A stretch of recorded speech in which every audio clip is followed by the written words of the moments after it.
Today we are talking about the High Point C9, as you can tell from the title of the video. Um, First off, there's a lot of hate for this gun here. A lot of people just absolutely despise High Point, especially their pistols. A lot of people just absolutely despise High Point pistols. Um, whether it's because they're ugly or because they're bulky or because they're heavy or uh, you get a lot of comments like, "Oh, if you need a hammer, get a High Point," or yeah, because if you run out of ammo, you can throw it at them. Stuff like that. You hear that a lot. Um, but I am a huge fan of High Point products in general, both their pistols and their carbines.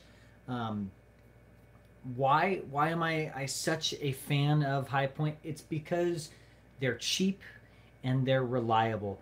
When I first started looking at getting my first handgun, I was fresh out of high school, um, and I was looking for something that I could afford.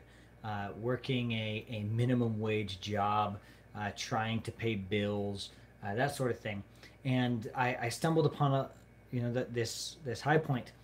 At the time, they were going for about 159 for a High Point C9, and that was right in my price range.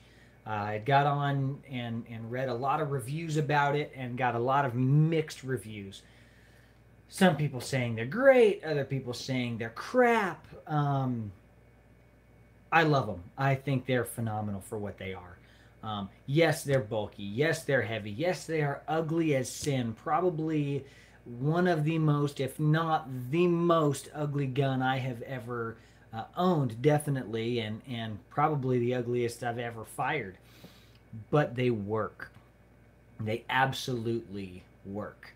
Um, if you don't have a lot of money and you need something, you feel like you need something to protect your home, protect your family, keep in the car, or just something to go out to the range and have a fun range day with. I really do think that this firearm here does all of that. It is bulky. Um, it's definitely one of the more bulky, one of the most bulky handguns that I have. But they're great. Um, there are a couple features on this that I do not like. First off is the safety features on it. For instance, if it's got an empty magazine, oh, there we go. As you can see, it is empty, completely cleared. Awesome. Um, if you have the magazine in and you've just fired your last round, you cannot make the slide go forward again until you release the magazine. Now, once you drop the magazine out, then it'll slide right forward after you pull back on the slide. So that's one safety feature that I'm not very fond of. The other is the magazine safety, or magazine drop safety. Sorry. So if the magazine's not in the gun, you cannot pull the trigger. Once you put the magazine back in the gun, again, empty magazine, empty chamber. Once you put the magazine back in the gun, now you can fire. I do not like that feature on it at all. Makes it tough to quote clear the gun when you have to have the magazine in it in order to dry fire it. So not a huge fan of that. But when it comes to a budget single stack 9mm, I really do think this one takes the cake. I have right about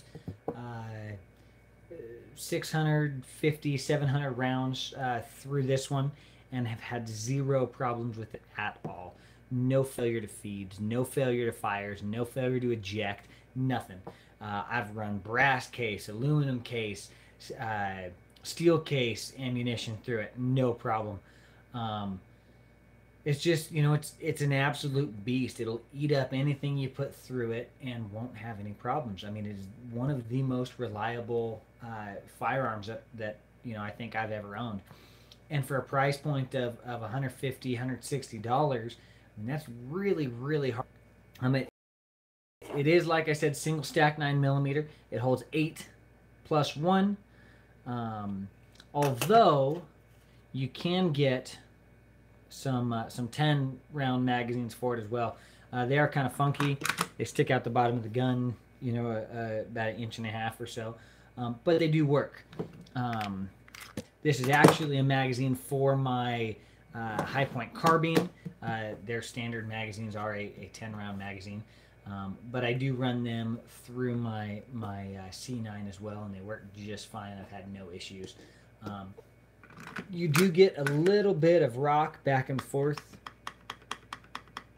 like so, just because of how far down it sticks out, and it doesn't make connection with the bottom of the grip there, but it works just fine. But yeah, I mean, if you're looking for, like I said, a budget firearm, if you don't have a lot of money, I know that when I first started looking into firearms, it seemed like I could put away $100, and then, you know, everyone goes, oh well, you know, put away $100 a month, and in 2 or 3 months you'll be able to buy a decent gun. Well, it always seemed that I'd get $100 put away, and then something would happen, and I'd have to spend that on medical stuff, or, you know, something like that. And so I just went, you know what? I would much rather have a gun like this than no gun at all. And that's what it came down to for me when I first started getting into firearms. I have carried this. This was a carry piece at one point in time. I carried it in a Kydex Stealth Operator holster, which is the same holster that I currently carry my Taurus PT111 G2 in. So that holster does fit the Hi-Point. It's not the best fit, although to find the best fit, you really just need to get on Hi-Point's website and buy one of their inside the waistband holsters. That's really the way to go if you're wanting to carry this. But all in all, it's a great gun. It's very reliable, and it's always one of my first recommendations for someone who comes to me and says, hey, I don't have a lot of money. I need something that's reliable. I need something that if I get in a situation where I need to defend my life or the lives of my family members, I feel competent to do so. And this is always the go-to for me. If someone's looking at less than a $200 budget, this is the go-to. It's the one I recommend every time. I mean, when you really start looking at other firearms in that budget, they're all Ring of Fire guns that are not reliable and have always had issues. So I definitely recommend this because it is, like I said, very reliable. Well, that's it for today, guys. Once again, if you liked the video, go ahead and hit that like button down at the bottom of the page. If you like the content I'm putting out, go ahead and hit that subscribe button. That way you won't miss any of the videos I'm putting out. Thanks, guys.